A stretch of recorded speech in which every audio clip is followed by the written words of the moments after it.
That's a bad one. It's hot. I'm actually shaking.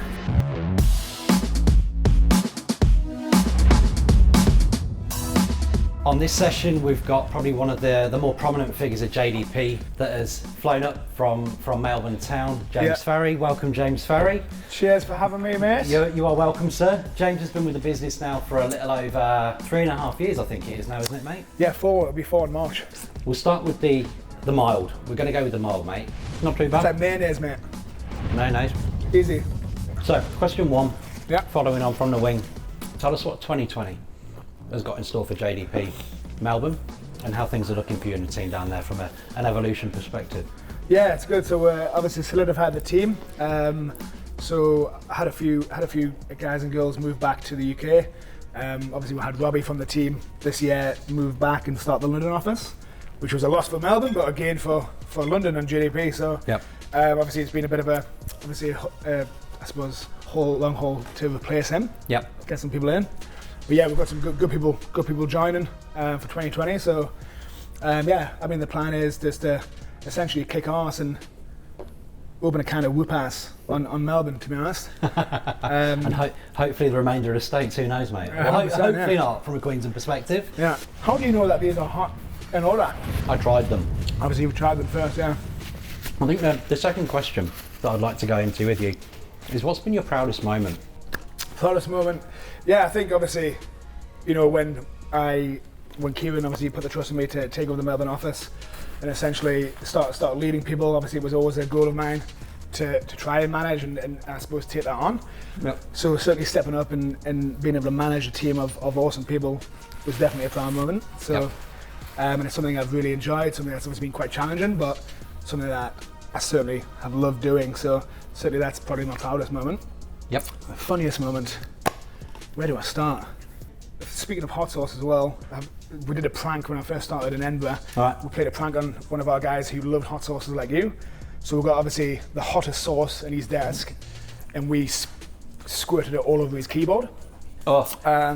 And wiped it all off. So put it all over the keyboard, wipe the sauce off. So he's sitting using his keyboard, he goes to the toilet, comes back and he's like, something's not right.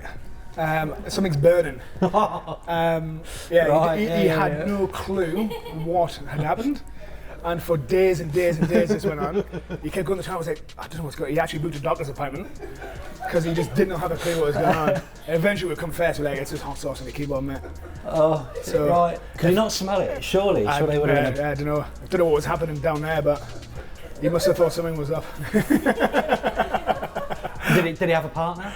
Yeah, he had a wife, yeah, so yeah, I don't know if she heard about it, but... All right, well, that's a lovely segue, mate. Pass me your third morsel, please, sir. All right, here you go. The next question, whilst you're digesting your morsel, would be around the tech scene. How are things looking for Melbourne right now? Yeah, I mean, obviously there's so many startup co-share spaces popping up everywhere, and you're seeing a lot of different companies coming through. Yeah, I mean, it's a great hub for good engineers. But yeah, I mean, the ideas and obviously the innovation just doesn't seem to stop. So obviously everyone's got an idea. Every man in the dog has their idea, but it seems to be a place where people obviously, you know, use those ideas and go out and try to build on them. And that's where we come in. We can help out. We've built out plenty of startup teams and help them grow. And certainly we built the team that awesome. The company just got bought. So. Let's give it an ample coverage there, mate. No, that's a bad one. I'm actually shaking. So, again, mate, how's it all looking? Like, gone are probably the days of your traditional front end dev, your back end dev, you're getting some good full stackers as well. Yeah. What's happening around that space? You're talking about your good Node.js guys, etc. as well. Yeah. What's happening down there? What are the trends? It's hot. Hot. It's a hot market. Fucking hell, I can't even talk.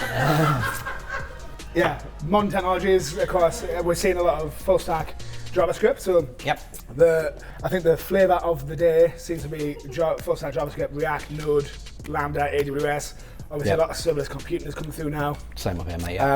Yeah, so it seems to be that's where it's going. This is probably one of the hottest ones of the Blair's dev source range. And One that I am mildly afraid of.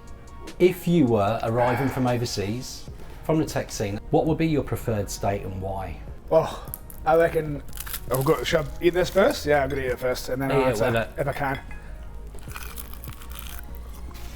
I'm out. Melbourne, 100%. Okay. Biased. I understand. Well, when you come to Melbourne, you don't get this bullshit like I've got in Brisbane today, but It's hot, isn't it? oh my good fucking god, yeah.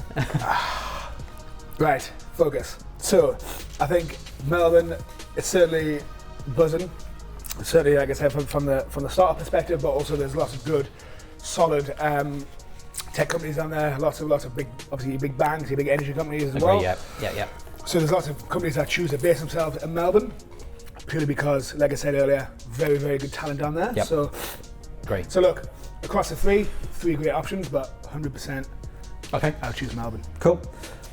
Yeah. Be sure to look down there, mate, and pleasure to have you again. Cheers, mate. Thanks for having me. I'll see you Cheers. in Melbourne. I'm not doing this again, though.